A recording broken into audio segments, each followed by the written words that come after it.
and I'm very honored to welcome François Kalfon. François Kalfon is since 2024 a member of the European Parliament, and in the Parliament a member of the Committee on Transport, and he is the rapporteur for the Committee for Internal Market and Consumer Protection for the EU Space Package. And in this function we have invited you, and we saw that in March you published the report on for the committee, and we are really interested to hear your views. Please, the floor is yours. Okay, thank you so much. You hear me? It's okay? Yes, yes, yes. Yes. Thank you, NEREUS, for the second time. I see you in 1 week for organizing this webinar on the EU Space Act, with the first European law about organizing space industry, and especially to organize internal market. And that's why I was a rapporteur for the Committee of Internal Market, IMCO, to work on this text from the Commission. So first, I want to think larger and to tell you and to precise what is the gap between US and United States of America regarding the space industry. You represent regions involved in space policy. You know that European space industry is very far behind the United States. So I give you some numbers. In 25, the United States launched almost 200 rockets. It's precisely 194. And only in Falcon way of view, it's 165 rockets launched by Falcon. And it's only 92. No, it's only 7 launched from Europe and launched from Ariane Group. So you see the gap. And American public money for space is about $70 billion per year. And of course, for Europe, it's, you know this, 13 billion, and the gap is 1 to 5.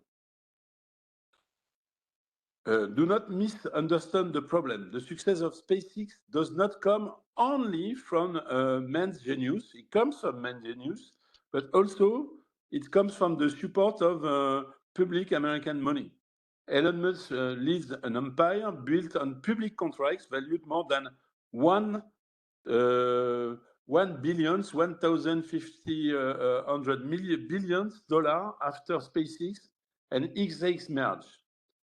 He already has 10,000 active satellites, and in the future, he tells that in 2035, it will be 40,000 satellites on the space. And of course, we have to consider the new companies, American companies especially. I think about Amazon Leo plans, and they plan 3,000 satellites in 2029. And one part of these satellites, those satellites are launched by Ariane Group, as the last launch was did in Kourou, and I was in Kourou for this. Meanwhile, our European constellation IRIS² is still being designed. We already nearly failed with the launcher crisis between Ariane 5 and Ariane 6. We almost missed the move to satellite constellation for Internet in low orbit. Alors, bien sûr, the SpaceX is one part of the plan to be stronger in the space industry. To face this gap, Mario Draghi gave us a roadmap in 2024. And Europe now has 3 tools at the same time: a 30% increase in the ESA budget, a future competitiveness fund, 130 billion for defense and space, even as this time we don't know which part of the 130 billions will be focused on defense industry and which part will be shared with the space industry. What is the aim of the EU Space Act? Today, European space companies follow 14 different national laws. It stops investment and slows our competitiveness. Of course, it's one of the DNA of our European Union is to build a single market. And that's what we do with the new Space Act to create a single market for space. For industry, it's very clear that it means simplification. For investor, it means predictability. And of course, it's easier to consider one single market as 27 state members and 14 national law. Moreover, the Space Act sets world-class standards in the 3 areas. Safety of operation. We have 60,000 satellites in orbit already. We have more than 1 million pieces of debris. So it's an issue. It's not just a theoretic issue. It's a real issue because what if one of the debris, space debris, come inside the satellite, it destroys all the possibility to launch satellite on the space. The second way we have to consider is cybersecurity. Cybersecurity. We are in a hybrid war. Attacks on space system are increasing and increasing very speed. And at least on the environmental protection, we measure the carbon footprint of space activity. The goal of the Brussels effect, like we did, j'ai un problème, hein? Just 1 second. The goal of the Brussels effect, like we did with the GDPR and the Digital Service Act on the internet, we set rules that create a new global standard. And the interest of the new global standard is that third countries, and especially American countries, if they want to operate with European actors, operate in our single market, they have to respect our rules inside the Space Act as we prepared it. So what is the sense and what is our intervention during our work inside the IMCO Committee about the Space Act? With this vision of a market that is both open and protected, I led the Internal Market Committee opinion adopted on the 24th March. I pledged to set one main rule: every operator who sells space services in Europe must follow our law. And the goal of our work inside this committee is no special treatment, no backdoors. Therefore, I carry out 4 measures to do this equality between US standard and European standard. Equivalence within the takes with third countries. The Commission want easy access, one way, no reciprocity regime. And because I want the fair competitiveness between US and Europe, we limited this statute of equivalence, this possibility of equivalence in 3 years, renewable once for 2 years. It means 5 years for the possibility of equivalence. The Parliament has a veto right. Member states can review it. It's one of the restriction of the equivalence. And we limit the possibility for third states launcher because inside the text it was a lot of exception. The Space Act must not be an invitation to use more SpaceX instead of Ariane or Vega. It means we prefer and we have a preference and we assume a preference for a European launcher for our industry and especially for public programs operated by the European Commission or ESPA. And we created a support office at ESPA to help SMEs. It's one of the another part of the text, complies with the new rules and boost our new space. Why there is a part about new space inside the text? It's because the historical operators as Ariane Group or Telstat are not so speed, and we need, of course, a new space sector like they have in US, even if they have the support of the national agency, federal agency, as SpaceX or Amazon. We need it, and we have to support it. We set a strong control on foreign investment in space and a mapping of our critical dependencies. It's very important to do it. Now, part of the right wants something very different. Some in both Parliament and Council push hard to let SpaceX in without asking it to follow our rules. This would lead to a monopoly and to kill our industry. This industry means 57,000 European space jobs from your region. And I tell you that, ladies and gentlemen, we are at a crossroad. We have the programs, we have the money, we will have a law, and we have to fight for a good law, because what I hear from the ITRE committee is not the same direction as I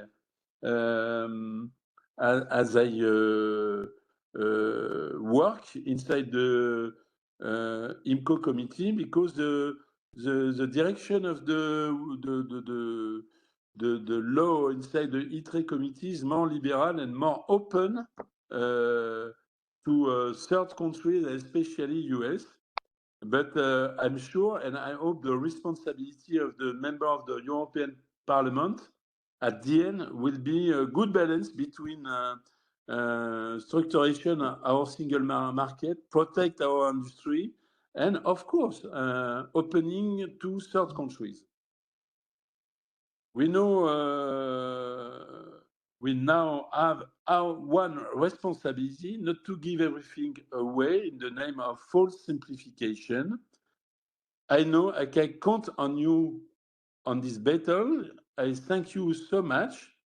And I have to tell you that you have a huge responsibility to involve region, to involve territories, to involve workers for the dynamic, for the new space in Europe, because without the implication of a region, of our region in Europe, it will be tricky to have a huge future for our space industry. So thank you so much. And the law was my battle, and yet it is my battle at this time. It's not the end of the new space law, but we need your implication for the future of space industry. Thank you so much.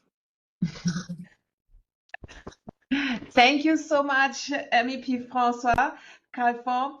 This was really a strong statement and really good framed the ongoing discussions in the European Parliament. Before you leave, does any of the panelists would like to react to the statement of MEP François Kalfon?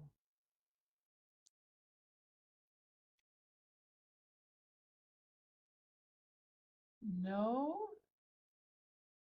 Yeah, maybe I can ask a question.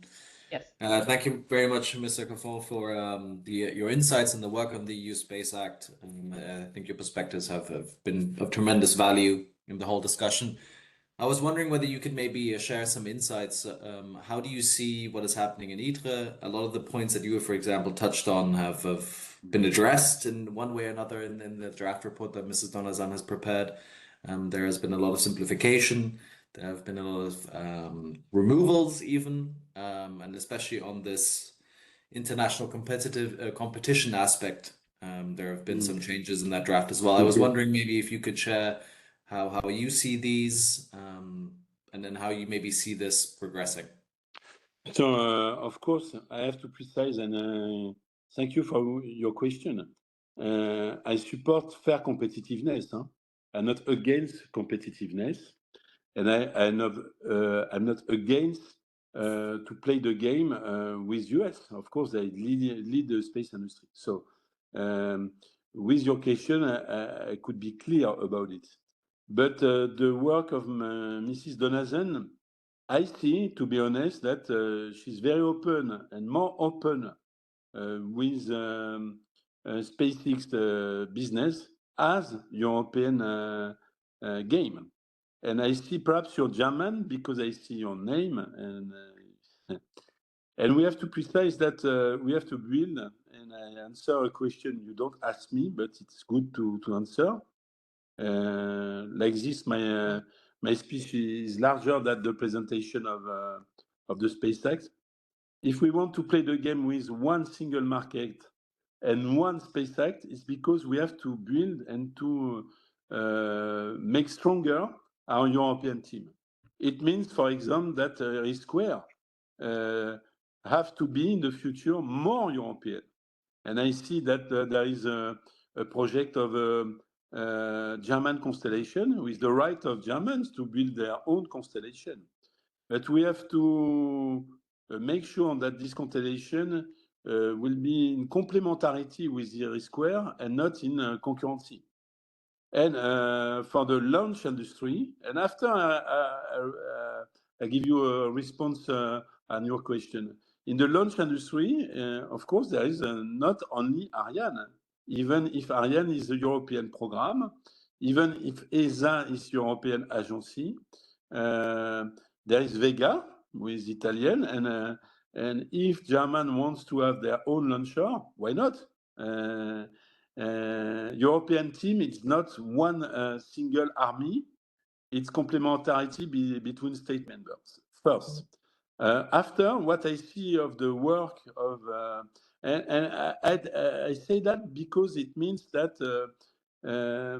some state members and some politicians, especially in Italy with close Madame Meloni, prefer to be, for political reasons, closer with US and especially Trump administration and Elon Musk as building these European teams I want to build and what is the sense to build inside the Space Act. And to answer very direct on your question, what is the evolution in the text between our work in IMCO and the job in the Central Committee, because it was just an advice for IMCO with ITRE. I see that Mrs. Donazen opened more with the equivalencies possibility, the market for third state as the rules with high-level rules inside the Space Act for European actors. And we don't have to organize with a European law unfair competitiveness with US. And I think at this time, the balance with the exception for launcher, the balance with the possibility of equivalent system with, on my point of view, not so fair, is not at this time the good balance. But it's the report of Mrs. Donazan, and she make and inside this committee, I apologize to make a few politics sentence, but inside this committee, they find a deal between far right and right, as to find a deal with, in my point of view, a good balance between SND and EPP and Renew. But what is the sense of the good balance? It's of course to open our market to third actors, but with the same rules. And if you consider the system of equivalence, what is equivalence? Equivalence is that you take the rules of US because you suppose that the rules of US is equivalent as our European rules. But to suppose is not to control, is not to check. And with this system, you don't have reciprocity of the rules. That's why we prefer to limit this equivalency system with open. In a short time, it could be easier, but in the long term, it could be unfair competitiveness. I don't know if I answer very well at your question, but I think it was what you mentioned, and that's why I take the time to present the concurrency inside the different countries. And I repeat that I prefer to build, even it's difficult, because of course there is one European Union, but very strong countries in it. We have to fight to be more European in Roma, in Berlin, in Paris. And we see with the SCAF, the future jet fighter, how it's difficult to build European system. We did it for rockets. We did it for weapons. We can do it with the future with the European industry. And I finish by one point I said during our meeting in Brussels a few years ago. How for a region to build and to make stronger the European industry is to have your initiative to talk between Bremen and Toulouse, between Bergame and Bordeaux, and to make some links for the workers from the territories, from the competencies, from the school, to make stronger, not competence in France, in Germany, or in Italy, but a mix of our competence and to cross our experiences across Europe. Mm-hmm. So thank you so much. Perhaps another question, but yes. I was yes. in my answer that perhaps you don't have any time to. No. It was fantastic, and it gave, I think, us a very good insight. I have another question, if you allow. Marceau Brigand, he thanks you, and he asks, isn't 3 plus 2 years a lot for an equivalence decision with a third country? Union space operators could be denied access to the third country market during that period, and 5 years is a lifetime for most LEO space missions. So what is the sense of the question? Not so clear for me. Yeah, he asks about the period of time the decisions take, and he feels that the technology is faster. Yeah, 5 years for the possibility of equivalencies. It's not from the technical side, but it's a compromise between different parties inside the committee. My colleague Grudler, who is a Renew member, who is involved in the ITRE community, don't want any possibility of equivalencies. He says clearly that he don't want this system. He prefers some contracts between different states with a reciprocity, and not this system very gray means not so clear about the respective rules between states. So first I tell, okay, I'm not, because I'm a rapporteur inside the committee, I don't start with the suppression of equivalency system. And at the end, we propose 5 years. So technically, it's perhaps too long. It's the sense of the question. But why 5 years? It was because only it's the compromise between the people who don't want the equivalency system and the people who want that the equivalent system, as Mrs. Donazan want, that this equivalent system is the general system, not exceptional system. Mm-hmm. Thank you. But for me, if we want to be strong in an industry, we have to build and to make sure that to be clear, to make Europe first inside the Europe industry. if you have a preference for US industry, and the gap is so high between Europe and US, in short term, in 5 years and 10 years, it will be very tricky to stay in the run without protection of our own industry. Mm-hmm. Yes, yes. We have one more reaction from our panelist, Cécile Terra-Jaloux. Please, the floor is yours.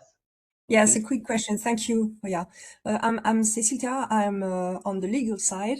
Thank you very much, Mr. Kalfon, for your very clear position on competitivity and fairness and strong position taking.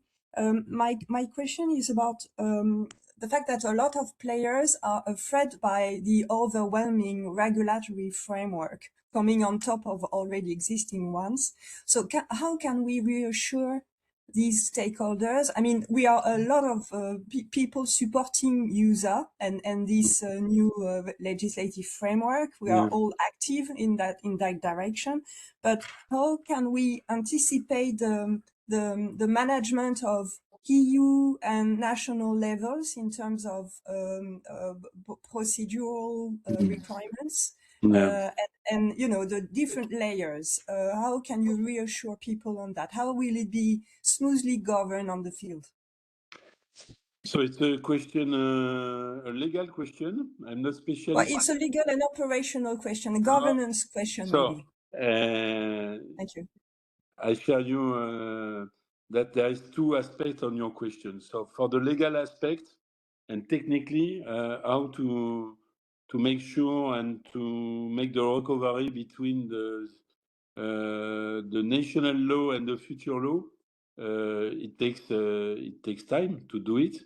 But in the operational point of view, it's the second part of your question. So we make stronger ESPA for procedure. And ESPA is the Commission agency, so very linked with the Commission to operate this law and to deal with the national space system. And for France, for instance, it's not because I'm French. The Space Act is and the Space Act is inspired from the national French law and inspired, and that's why this law, the Space Act, is very a lot of articles, very complex, because it's like potpourri of the all national law. So perhaps in the short term, we have to apply it by ESPA, who will be the operators of the relationship in the legal terms between the space national law. And in perhaps in 10 years, I don't know, we have perhaps to make some amendments and modification to make more clear the Space Act law, because of course it's like a prototype, the first space law in Europe. But I think it's not only a law. What we search to do is what I did. I said just a few moments, few moments ago. It's to build European standard, and this European standard will be a world standard as RGPD, as Internet standard, as the European law about Internet. And we see in Internet world how is strong our rules in Europe. We see that to protect European consumers for privacy with RGPD, to protect European consumers from the business of platform, we have standards.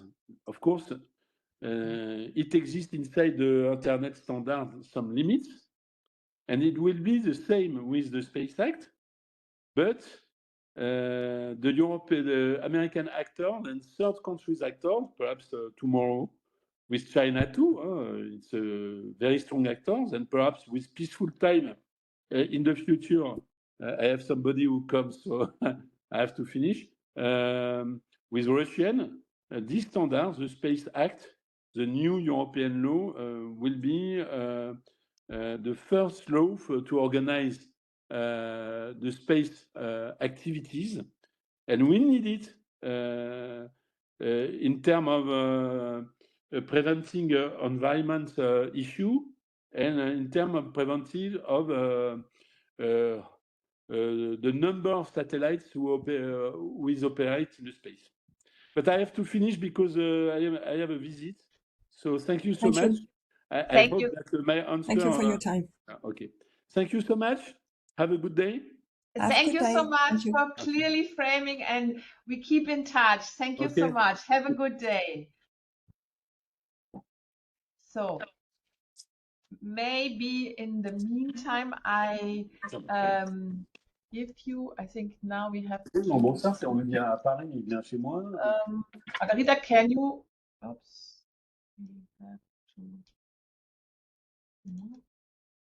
J'ai dit ça tôt, mais tu n'as pas regardé ton portable. Regarde à quelle heure je t'ai envoyé. Il est quelle heure?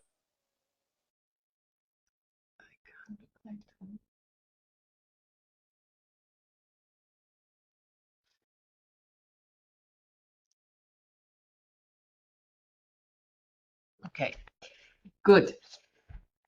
We heard the very strong statement from MEP Kalfon, and maybe I give also some explanations on the policy process, because one of the last questions was related to this. But maybe first to the ones that don't know us, the participants, because I see there is a very broad range of participants joining us today, and many new names I haven't heard before. Therefore, maybe also one word before we go into depth about NEREUS, the organization that organized today's sessions. NEREUS stands for Network of European Regions Using Space Technologies. We are the only network in Europe connecting regions and their communities and space. We are focused on spreading a better understanding and a better use of space-based data and services. And we work with regions to develop their regional ecosystems, to shape their space community, and to make the different angles of the players involved in space value chains speak and interact with each other. We work on three main axes, and one axe is political dialogue, second axe interregional networking cooperations, and in that column we work also with the regions to promote, to inform about latest EU space policy developments and programs. And the EU space package is quite important to our members. SMEs, startups, companies, new space are the protagonists in regions, and therefore our members are very interested in the development and in the outcomes of the discussions that take place at the European level. We started last year with some info sessions and viewed the proposal firstly from the legal point of view with a strong focus on SMEs. We had invited a group of international lawyers from different European countries that work on space. Cécile Terra-Jaloux was one of them from the French corner of Europe. And we continued bringing the Commission to the floor, who presented their proposal, and then we started with the Parliament. In our last session, we had invited the rapporteur of the ITRE committee. That is, if you see the European Parliament, it's a huge body, and the content work is done in parliamentary committees. And the parliamentarian committee responsible for the Space Act is the ITRE Committee, the committee responsible for industrial policy, research, and the responsible rapporteur is the Italian MEP Elena Donazzan. She has published her report on the 5th of March, and one key element was that she included an amendment to move on from space-based data and services to space activities and services. And her approach was to make the package lighter, to introduce new exemption and derogation for SMEs, and of course to make the market more accessible to third countries. That was what MEP Kalfon criticized. MEP Kalfon is the rapporteur of the Committee on Internal Market and Consumer Protections, the second committee that will write a report on this initiative and will also give in the process its views. The reason for is that one key element of the space package is the creation of a common market for space-based data and services in Europe. And the idea is to have common rules for that market so that operators can and service provider can move more easily and do business better across the national frontiers. And he brought very much or very precisely in the views that also are at stake in this respect. The voting for in the ITRE committee, they already started, and there you see how controversial this legislation is.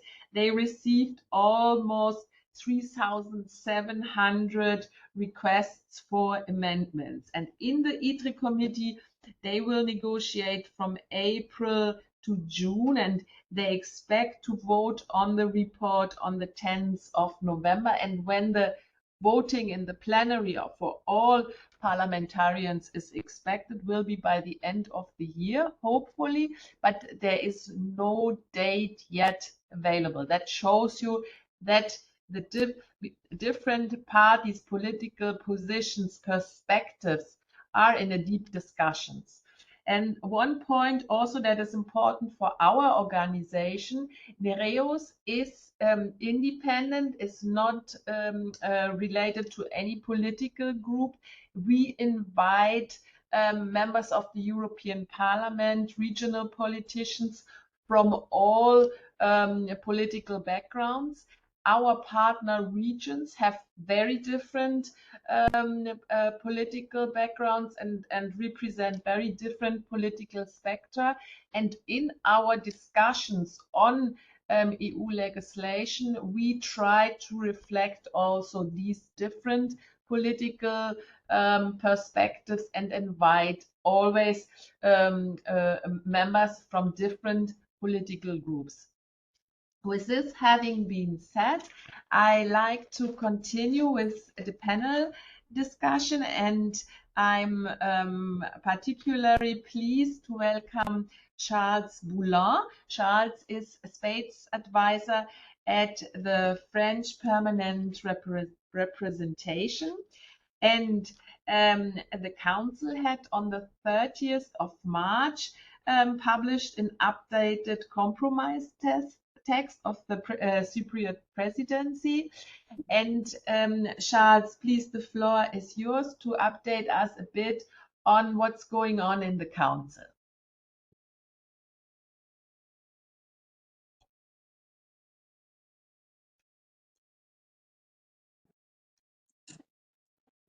Good morning. Sorry, I was trying to make my camera work, but you'll have to do with just my voice today. Good morning, everyone, and thank you so much, Roya, for the introduction. I'll be a little bit less political maybe than MEP Kalfon, and I'll give you maybe more of an overview of Council works in the past 9 months on the topic of the Space Act, more specifically. So as you said, we had the publication of the text last summer. We had a first Danish presidency focused on weeding out the text. It's a very complicated text and with a lot of aspects. So we try to get a feel, and for the most of the first semester of discussion, member states were clearly focused on understanding the proposal of the Commission and getting around the legal basis, which is a big point for the member states, because this is, as the MEP Kalfon was saying earlier, it's really a brand new initiative that has not been done before at the EU level.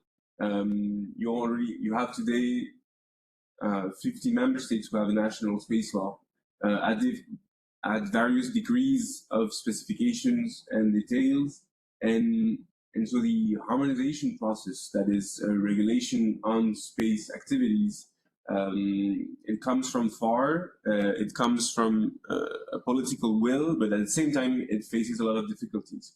In the TFEU, you have Article 189 that clearly states the competence of the Commission and the EU on space program, and thus creation of the EU space program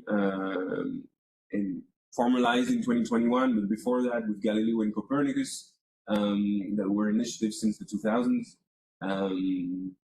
But this is something new, and so it takes time for the member states to take them in, digest the proposal, and then go forward.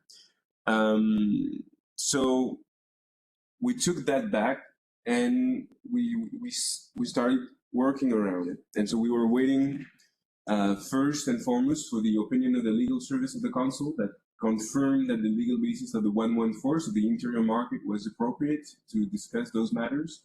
And so we got that from January, and then it kind of sped up the process of negotiations, and it allowed member states to really engage with the text and with the amendment process.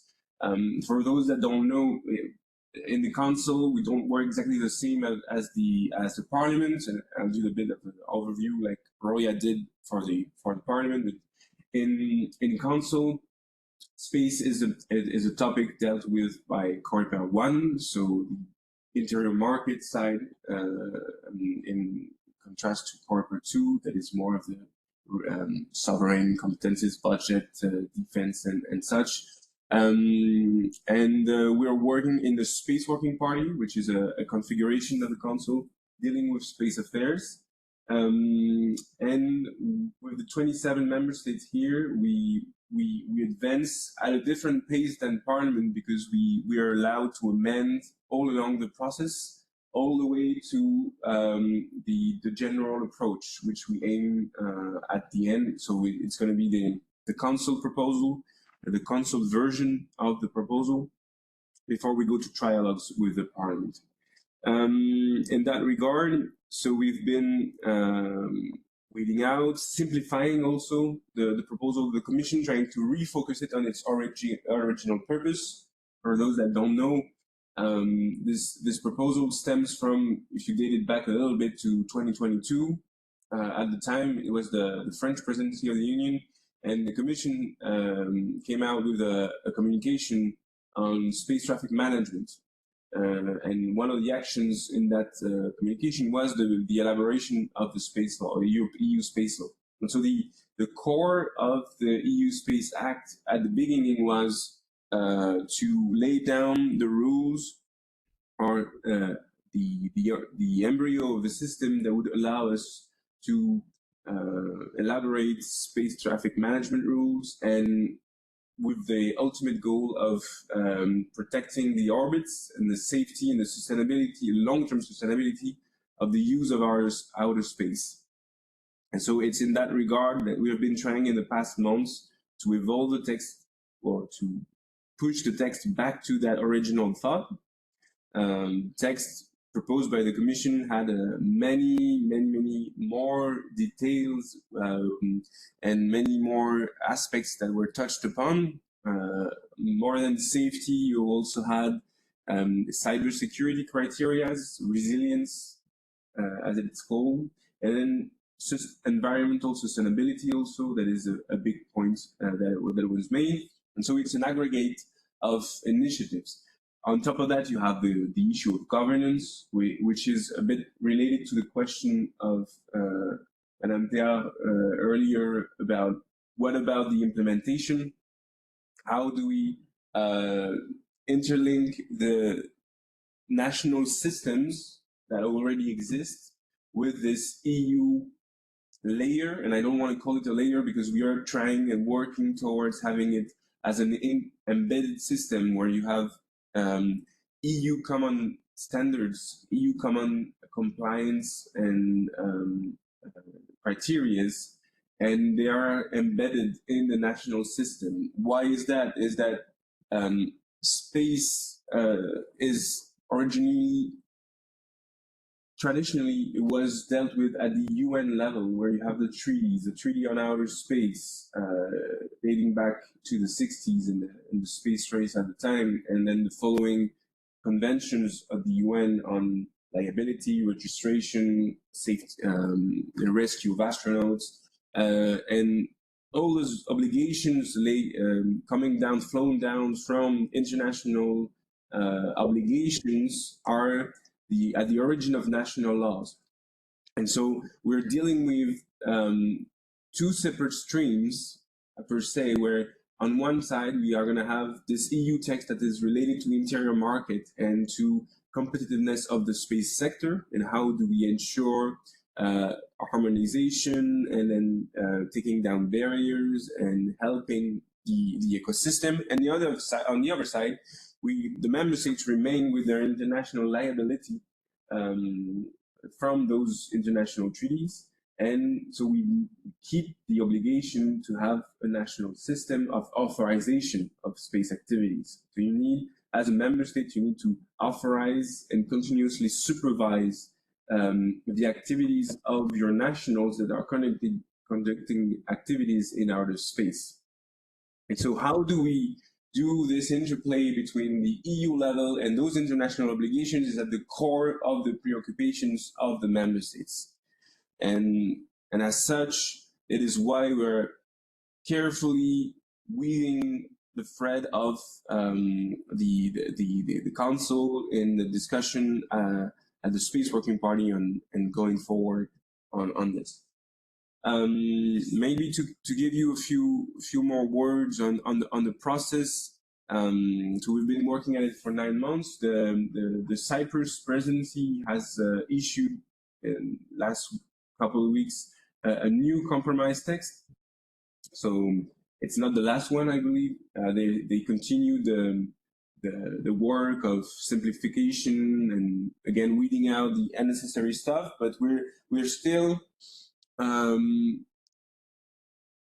don't want to say stuck because we're actually addressing the issue right now, and I think we have circled down on the core of our debate in Council, which is mostly about what is the scope.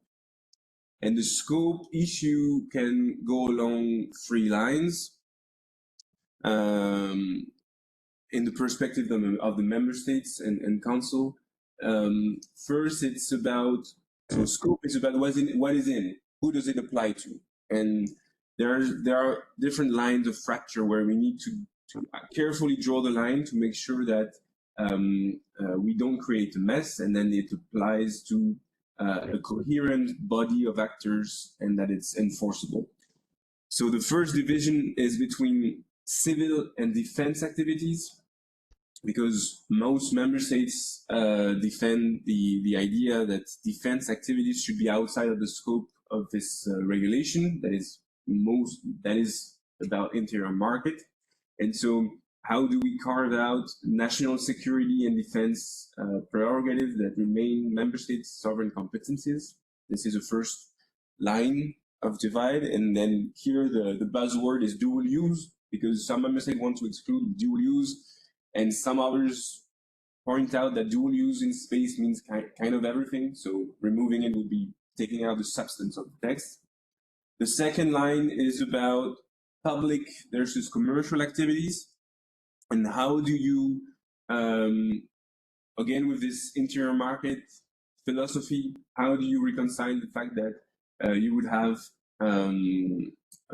commercial actors inside the scope, but not public institutions, research institutions, or national space agencies, for example, with some member states arguing about, unfair competition on one side, and on the other side, again, on what is the objective of the text, which is ensuring competitiveness of the commercial actors in the European market.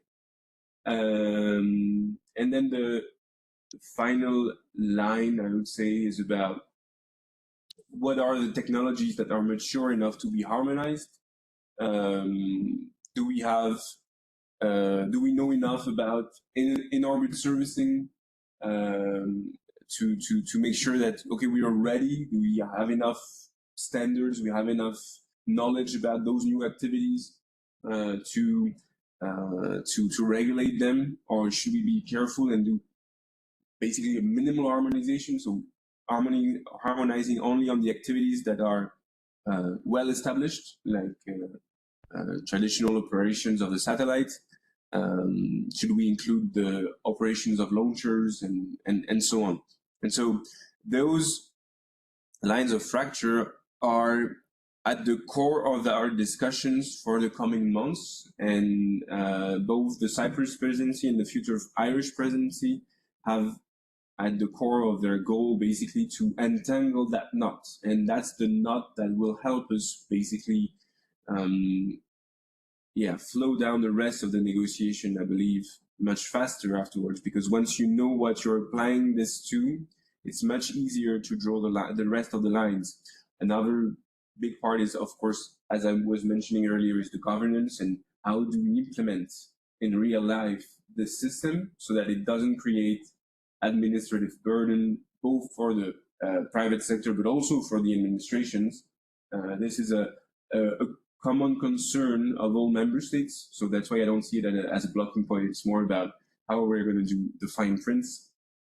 And then we will need to address, of course, the pillars per se, so the safety, resilience, and environment, to make sure that we adjust them to the proper level of detail. Maybe one final point on the equivalence, because it was mentioned by MEP Kalfon before.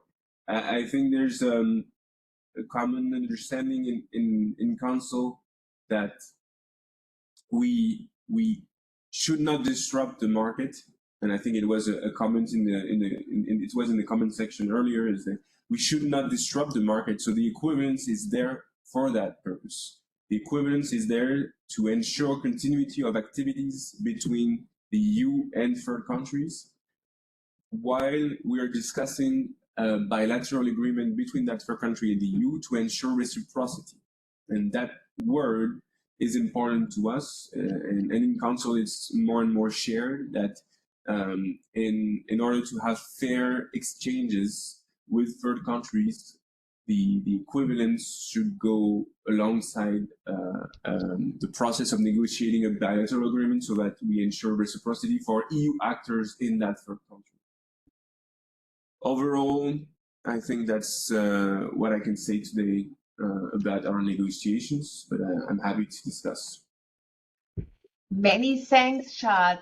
Many thanks for this really clear, precise, concise report and analysis that gives us a really good idea where is the second co-legislator in the process, the Council, with its discussion. Maybe again, for those who are not so familiar with the processes at EU level, the Commission is always the body that proposes legislature. Then the European Parliament and the European Council are the co-legislator. They decide together and adopt the proposals. in the council, the 27 member states are represented, and Charles is part of the working groups. Charles prepares when the French minister comes to the meetings responsible for space and takes the decision, and he follows the process all year round from one large ministerial meetings to the next, and prepares the documents that are then adopted in the council. I see now we received some questions, and I start with Lev Töpfer. Thank you for the overview of the process and your tireless work. I have the questions regarding obligations under the space treaties. European international organizations have also declared the acceptance of rights and obligations under the space treaties. Can and will this be addressed in the draft? Tanya wants to address that. Then we leave, maybe, I haven't seen the below. Maybe we leave the questions for Tanya then to address. Are there any reactions from the panelists that would react to Charles?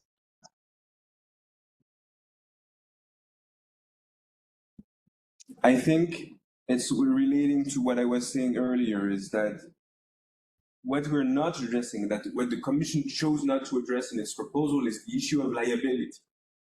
And so it's at the core of our discussions, because an EU regulation cannot be an obstacle to the international obligations of the member states that have recognized those obligations. However, and that's what the legal service of the Council told us in its opinion, is that it doesn't mean that the EU member states can work together and adopt common rules to address those responsibilities together in the same manner. That's kind of why it's a bit circumvented. That's why the legal counsel told us that, the legal service of the Council told us that we could actually use Article 114 of the treaty to address those issues. However, this harmonization of the safety criteria of space activities, they do have an impact on our potential liability. In case of damage in orbit, we will have fixed together a threshold of risk at which we allow the activity to be conducted, the operation to be conducted. So in a sense, it does have an indirect impact, but it's not addressed per se in there, even though indirectly there are maybe some articles in which we will find a way to address it. I'm thinking about, for example, you have the notion of launching state in international space law, which defines basically which member state is responsible for the activity. In case you have, for example, in the launcher business, you can have a launcher from one nationality, but then launch from a territory of another member state. So you can have double launching states, or you can have maybe two centers of operation, and then it's not clear who is the launching state. So who is the member state in charge? And that is going to be not really addressed per se, but one of the solutions that we've found is that to include the possibility of having bilateral agreements between the member states to deal this outside the scope of the regulation. It's not there yet. We're still discussing, because again, if you include liability in the scope of that text, then you transfer that, you have the consequence of transferring that competence. And so as such, we are carefully looking at what is really necessary to ensure the efficiency and implementability of the text. That's what I can say. Okay, many thanks, Charles. And I think we take a lot of new points from this discussion, and I liked especially very much the 3 points you outlined at the end, that gives us really also a good structure. And we wish you good luck with the negotiations, and will follow also closely. Now we have to move on to the next panelist. I'm very pleased to welcome Florian Gleisner. Florian is the head of political affairs at OHB and will bring the views as a commercial player in the discussion. The EU space package is about doing business in Europe, and we are especially interested in your views in that respect. Maybe also as background, OHB is an aerospace and technology group headquartered in our partner region Bremen, Germany. Has approximately 4,000 employees. Its activities range from the development of complete satellite systems and space missions to infrastructure for access to space, as well as data-driven applications and digital services. Most satellites of the Galileo program were built by OHB in Bremen, Germany, with the contribution of Surrey Satellite Technology in the United Kingdom. So you have also partners with whom you work outside the European Union, which is quite interesting. Please, the floor is yours. We are very interested in your views. Boya, thank you very much. Hello, everyone. Thank you for the opportunity for letting me share some of our thoughts, opinions on the EU Space Act. Maybe before I get into it, just to say what Charles has just laid out, the Council is working on, makes me very positive and hopeful. We're going in the right direction.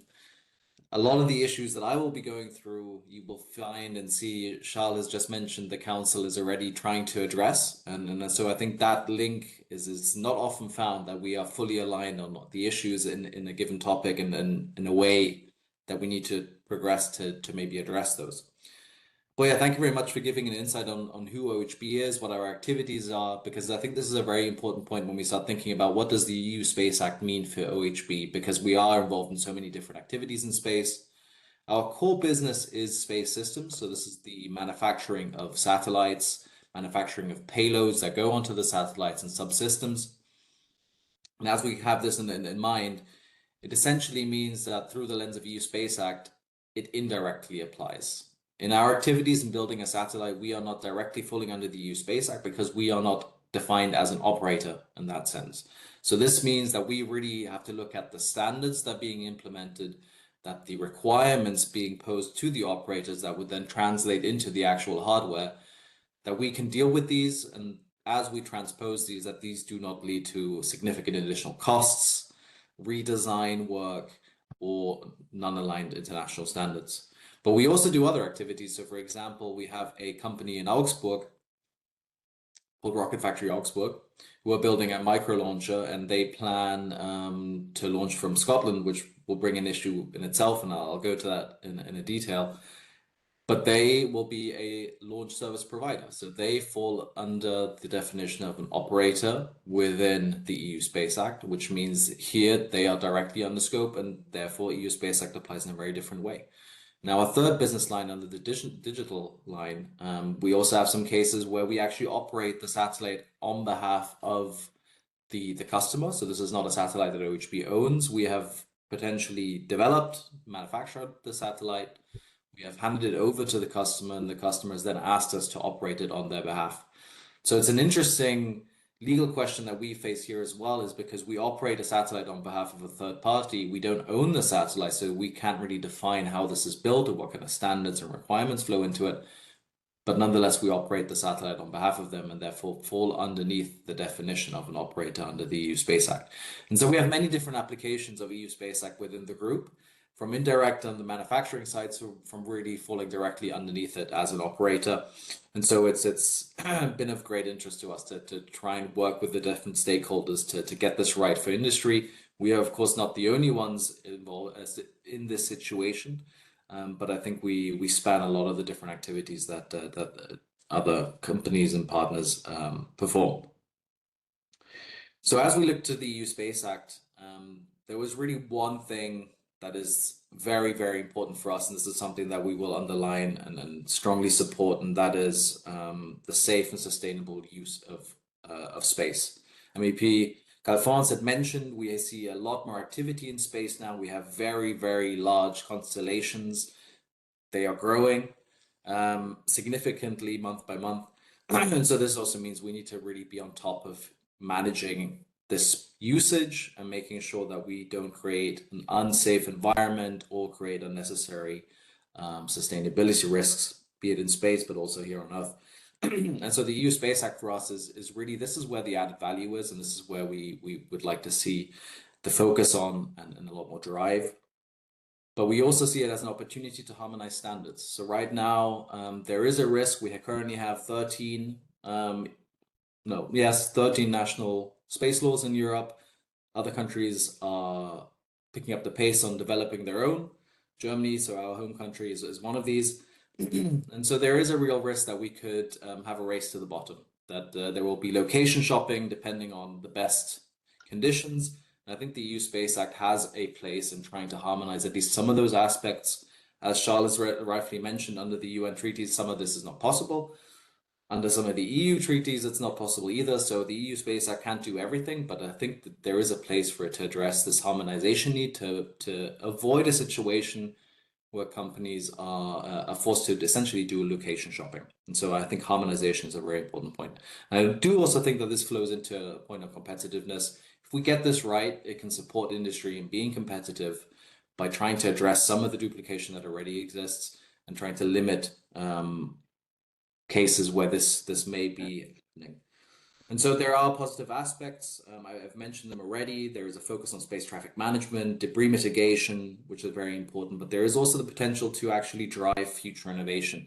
So ISOS, for example, is addressed. It is early stages, absolutely, but it can be a powerful signal to the market to say, okay, this is the direction the European Union and specifically institutional actors are going. This is a place where you will find support, a framework that you can abide to, and it will give certainty to industry to make those investments because right now this is still a very early technology, early process. And so the more certainty industry can have from the institutional customer and the regulatory framework, the easier the business decision becomes to make those investments and they drive this technology. And so I think the innovation potential is actually quite an interesting aspect to the EU Space Act.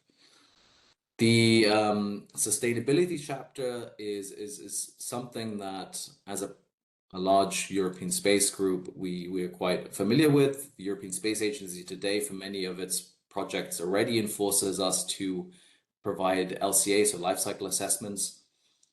The EU Space Act has an opportunity to harmonize here the methodology and really build on something that they have launched under the PEFCR for Space initiative. So this is the Product Environmental Footprint for Space initiative. It's essentially a grouping that the Commission has brought together. It involves DG DEFIS, the European Space Agency, and industry and academia to come up with a joint methodology that will, one, ensure that we have a very high standard in the data that we are delivering, but it also reduces some of the burdens of coming up with this data, especially for the smaller companies, the startups, where this may be a very big challenge to actually get their hands on such data. And so we are in favor of the implementation of this initiative, this methodology. The EU Space Act is a good way to maybe drive here the harmonization across Europe and make this as our standard. There are, however, also risks. A lot of them have been addressed already today. There is the risk of higher costs through duplication, especially with national frameworks, but also with international standards that today exist. There are costs, there's a cost risk also aligned to standards that already are in place at an international level or even at a European level that may be then detracted within the EU Space Act as it aims to develop some of its own standards. So this is really one area where we feel very strongly that the legislators, and they're doing this, need to look at what is already in place, and only where there are gaps or where this maybe does not go far enough in the European interest to really address and think about creating own standards. Otherwise, we should try to align with these existing standards. A lot has already been talked about equivalence, international partnerships, And this is where for OHB, it's a very important point. I had mentioned we have a rocket that is planning to launch from Scotland. They have an authorization to launch from that site under the EU Space Act. Today, they would have to continue to abide under the UK law to get the authorization, but then would also now have to get one in Germany, which is where they're headquartered, through the EU Space Act, and potentially also in the future through the German space law. And this is a clear sign of duplication. And so whatever we can do to try and either continue that process as seamlessly as possible, it is critical that we get this right. Equivalence is the right scheme to do that. I understand that we need to have a process in place that ensures that we don't, for example, let third country companies in at lower standards, but that we have a certain level of reciprocity there, and market access, I think, is a very important point. But we also need to make sure that this is an instrument that is actually implementable. I think if we set our bar so high in today's world, we may find it difficult to actually get equivalent agreements in place, and beyond that, international agreements in place. And so I think we need to have a fine line between having the high ambition and protecting our high standards in the European industry, but also making sure that these instruments are actually usable, and that we can continue partnering with very important international partners that we have. So overall, all of these points have been addressed in both Parliament and in Council. We welcome the progress that has been made in this. We have seen significant simplifications. We have seen a lot of industry concern being addressed. And so overall, I think this is a process that's going in the right direction, and we will hopefully end up with a framework that benefits industry, makes us more competitive, and also allows innovation. Thank you very much. Thank you, Florian. And thank you for bringing really this clear market dimension. What does this piece of legislation mean for the market to our discussion, and your really practical hands-on examples, how business making and interaction of companies in Europe are impacted. Are there any reactions from the panelists to Florian? Yes, I see Cecile. Please, Cecile, the floor is yours. Yes, thank you. Very quickly. Thank you, Florian. I can only concur with what you said. My personal experience as a lawyer, trying to help companies implement, remaining compliant, and also having a strong and, ambitious strategic program, is to not to do too much in terms of regulations. And we are, as legal counselors, experiencing that with the digital legal arsenal of Europe. And now, so a lot has been issued, a lot of rules, very, detailed requirements have been issued, and well, I would say a vast majority of players have played the game and have become compliant, have invested a lot of time. Sometimes it's to the detriment of innovation for some players. And now we have Omnibus and we are kind of withdrawing and making a step back. So as I said, we are really a lot of people fully supporting user and the mindset and the spirit of it. And we should really be conscious about not overwhelmingly regulating the market, because we have this experience with the digital framework, and we know that now we have to move a little bit back because it was too much and too demanding and too costly. So, well, I hope we will really use this experience on the digital side for the benefit of all in the space field. Yeah, no, it's an excellent point, and I think they are addressing this. Cybersecurity, so resilience chapter, both Parliament and Council have removed this from the text, recognizing that we have existing frameworks that actually get the job done, more or less. That industry also is pushing a very high standard itself, because it is a customer's requirement.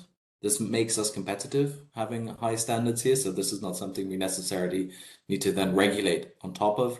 But there are also, I think, some other elements where the Commission or the legislators could think about thinning it out a little bit. There is, for example, this space label.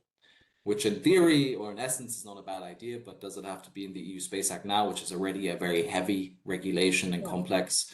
So really, let's try and dig down to the core essence of what we're trying to achieve. For us, that is around sustainability and safety specifically.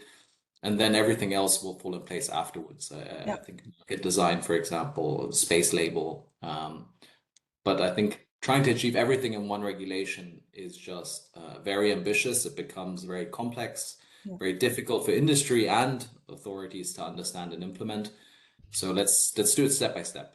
Yeah, absolutely. And I concur on the fact that certification label could be very good international tools to implement, including with third countries. So thank you. Good points. Now I'd like to move on to our next panelist, Dr. Tanja Mason-Zwan. Tanja is Assistant Professor and Deputy Director of the International Institute of Air and Space Law at the Leiden University.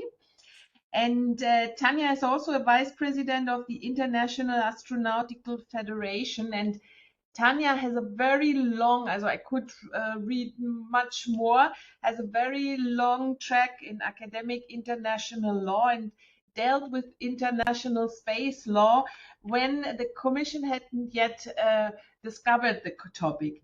Tanja, could you maybe bring into our discussion the academic perspective? Please, the floor is yours.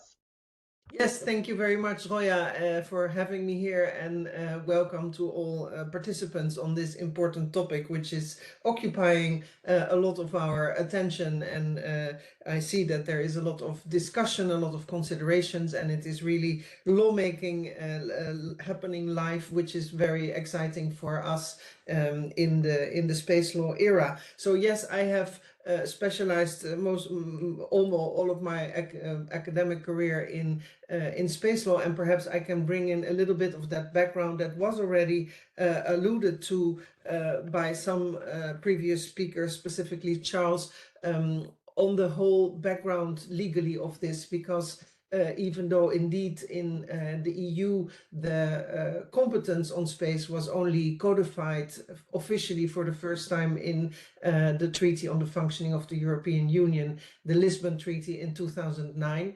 The first Outer Space Treaty was adopted in 1967, and we even have resolutions going back to a few years before that. And so there is an important body of international space law, which will reach 60 years next year with the 60th anniversary of the Outer Space Treaty, to which 116 or 17 states have adhered or have ratified this treaty. And there are 5 international treaties, and there is also a set of soft law in the sense of regulations and guidelines. And that is a process that continues to happen in a UN committee called COPUOS, the United Nations Committee on the Peaceful Uses of Outer Space, which has a legal subcommittee which makes international space law, if you like.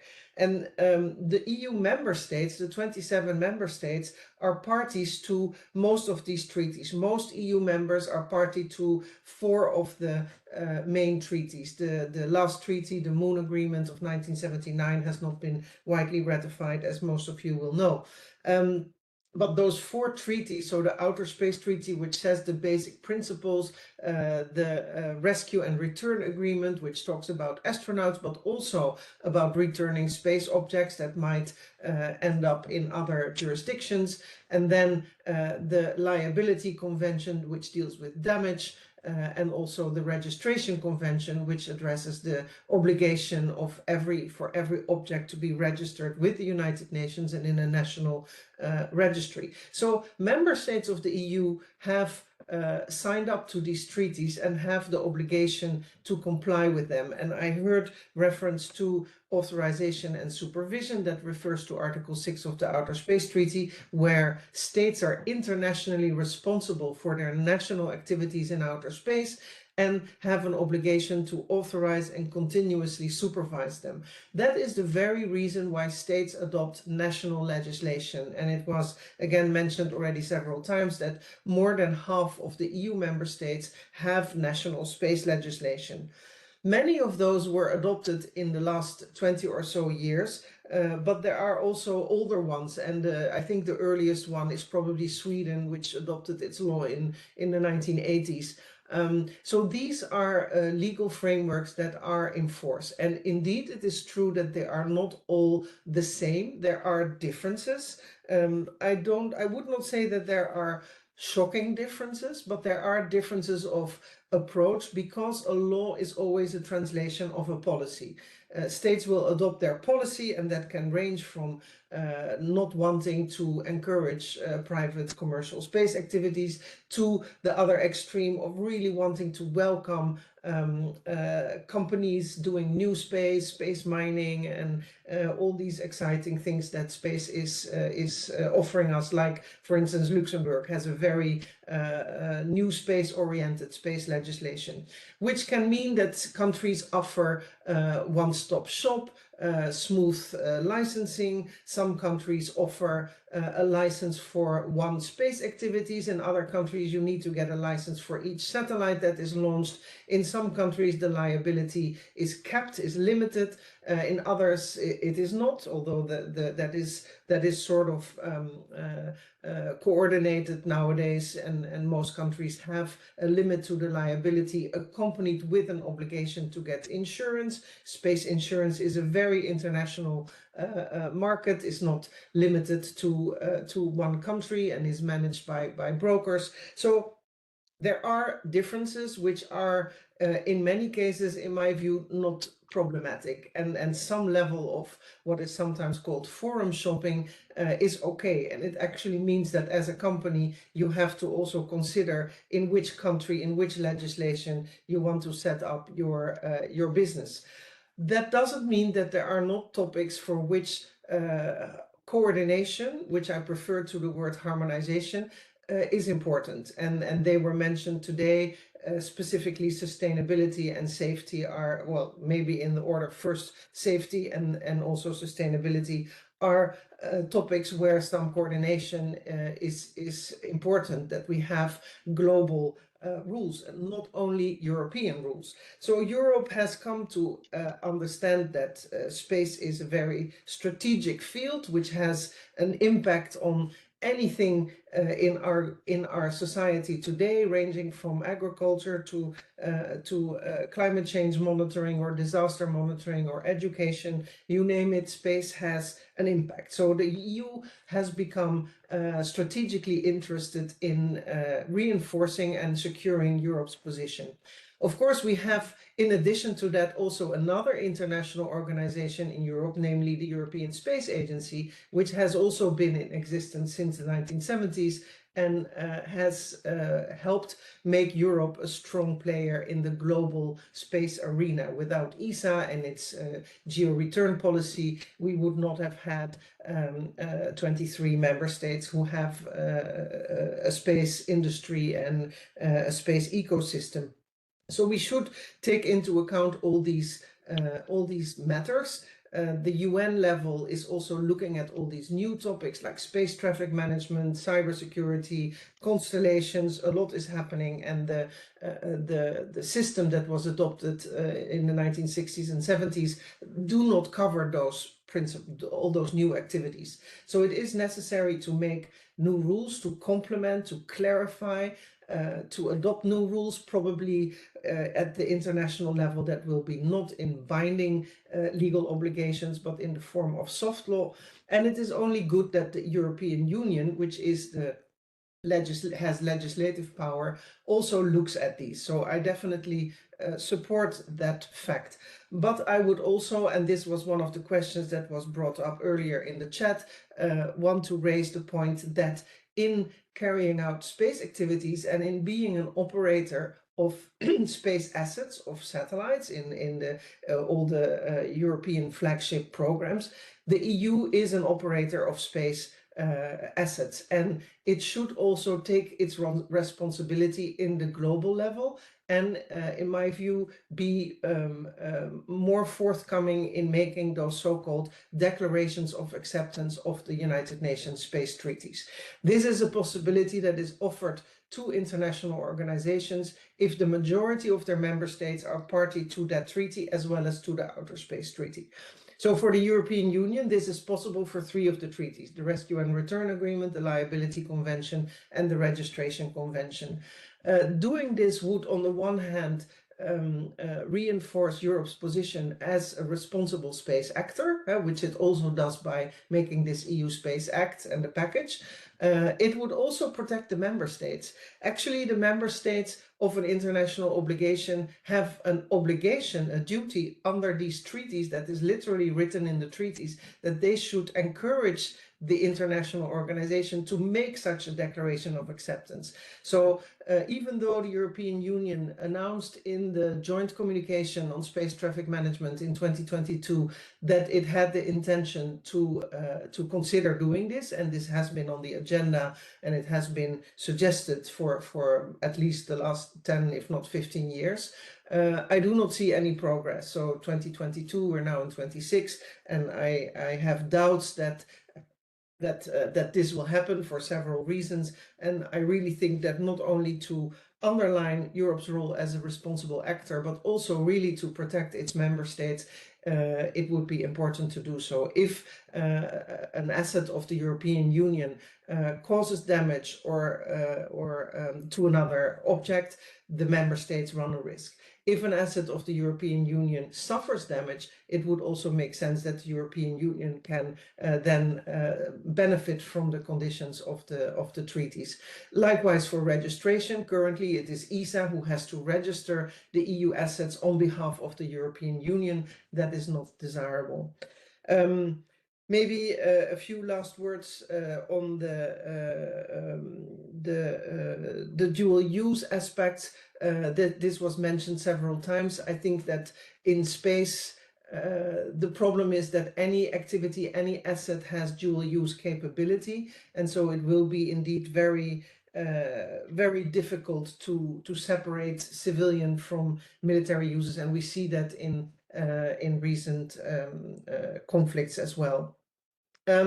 So maybe I will leave it to that. So just to say, the international obligations of the member states are there, the national legislations are there, and then we are adding a new layer. So the risk of over-regulation and competence creep, as opposed to the Brussels effect, which is of course also can be a good thing, setting a standard globally. We should not forget that Europe and European member states and industry have to operate in the international context, and we have to make sure that we do not stifle that possibility. Thank you. Thank you, Tanya. You gave really a lot of new angles and brought them also in a broader context, which we appreciate. Are there any reactions to coming pretty much to the end? But are there any reactions by the panelists to Tanya's presentation?